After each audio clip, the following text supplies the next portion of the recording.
kind of support that had to feel pretty amazing. Yeah, this is, I just want to say thank you to all the fans, man. This is,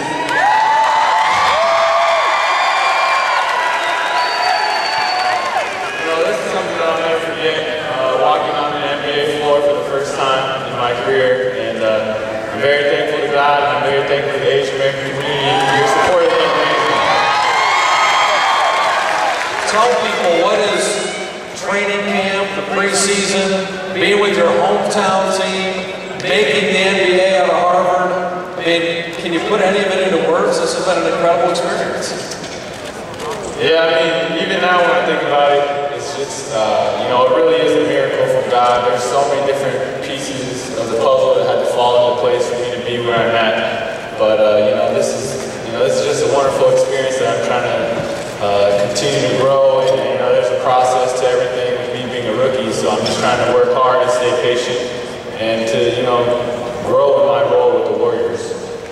The chemistry on this team has been pretty amazing. A bunch of guys going out to dinner, guys that like each other, all the informal runs before training camp got on, the teasing, the fooling around a little bit. I mean, how has this come together and just, it's palpable. I mean, you talk to guys, it's such a great vibe, it's such a good feel to things. Yeah, I mean, I've never, this is obviously my first NBA team, but the amount of chemistry and how much the guys love being around each other is, you know, it's pretty ridiculous. You know, we have a bunch of clowns on our team. But, you know, a lot of the vets kind of adopted me as their little brother, so, you know, they've been giving me a lot of advice. All right, rookies sometimes go through some hazing, though. I'm not doing anything right now, so we're not even going there. We haven't gone on a long road trip yet, Jeremy. Rookies go through some hazing, I'm just telling you. There hasn't been anything that they did that kind of teasing the rookie yet? Oh, there's been a lot of different things. Well, share something here. PG-13, share an incident or two for being a rookie. I mean, I have to bring donuts in the mornings whenever they want. I have to bring Wingstop, Jamba Juice in and out to the planes.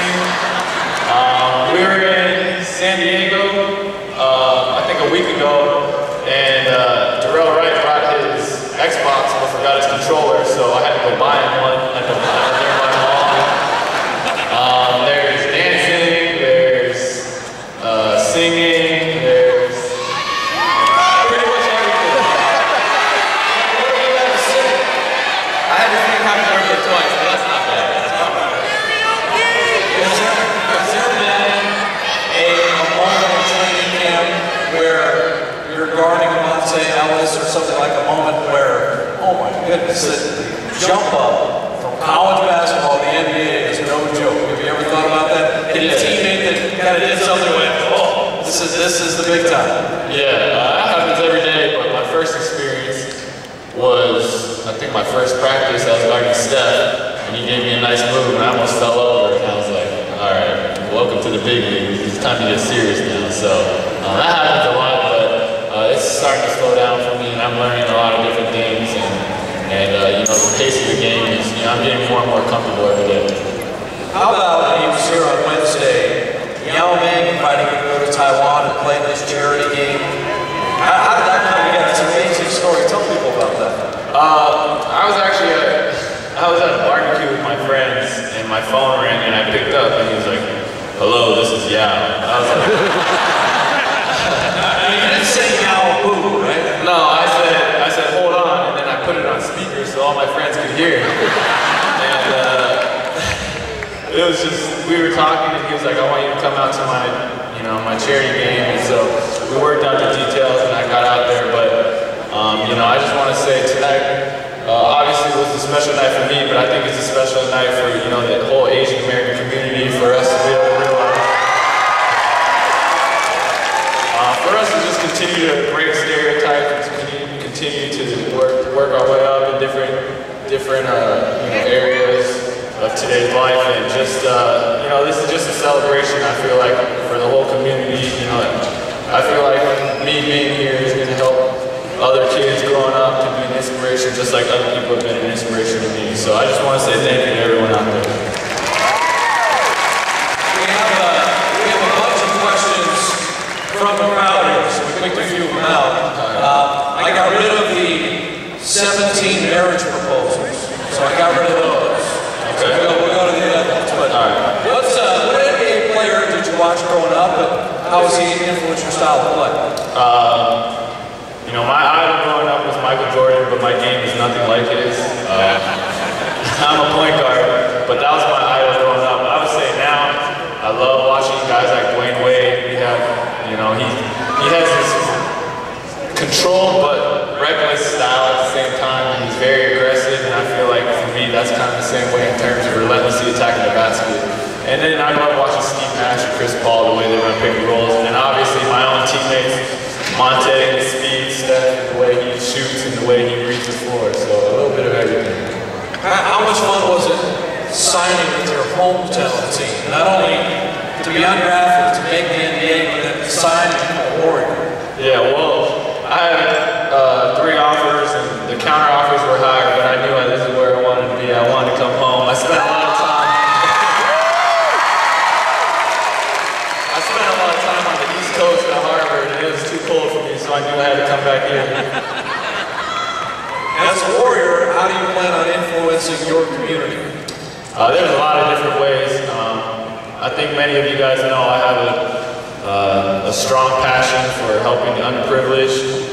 There's a lot of needy people, and there's a lot of people who don't have the same resources that I grew up with, and so to be able to help them, and then at the same time, I want to be able to be active in the community, and I also want to do a lot of different camps, and I want to be able to do, you know, camps for kids in urban communities, and then I want to do camps for, you know, Asian American kids growing up who may not have the best coaching, or they might not have the best opportunity because they haven't developed as much. And for me, being a late developer physically, you know, I have that compassion with the kids who are growing up. You might even run a camp for picking up the Jamba Juice and the Wingstop and all that kind of stuff that would help out with your time schedule. Yeah, that would make the campers do it. Just a side, a funny story. I had to go get Charlie Bell Starbucks, and he gave me $100 tip. And later that night, I went and gambled a little bit with that $100, and I came home with $2,100. So you know, it's not all bad. You know, they make you do stuff, but they really take care of you. Tonight is Asian Heritage Night. What's your favorite thing about your Asian heritage? Whether food, culture, traditions? That's a tough question. I think, you know, anyone who really knows me knows I'm extremely proud to be Asian. I think there's so many different things. I think the cultural values, you know, taking care of your family and having that loyalty and that respect.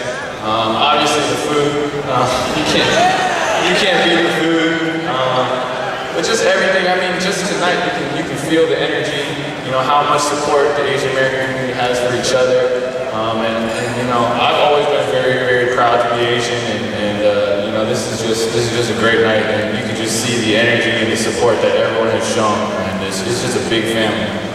This one, for me, right after the telecast, when you came to the scores table and first stepped on the floor, how hard was your heart racing in terms of that first step on the NBA, game 1, minute 1, second 1, crowd going nuts, in your hometown? Did your heart beat out of your chest? Yeah, I think I went from, you know, I sat on the bench for a while, so I went from completely dry to completely soaked with sweat in about a split second after I heard the ovation. I just had so much adrenaline going through me. I don't know, I don't really remember it that well. The whole thing was a blur, to be honest.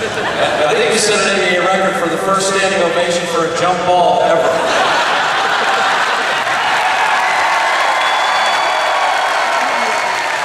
I appreciate that. I'll take that. And I'll just tell you, just for fun, because the Warriors got that ball, Jeremy got credit with a steal on that play.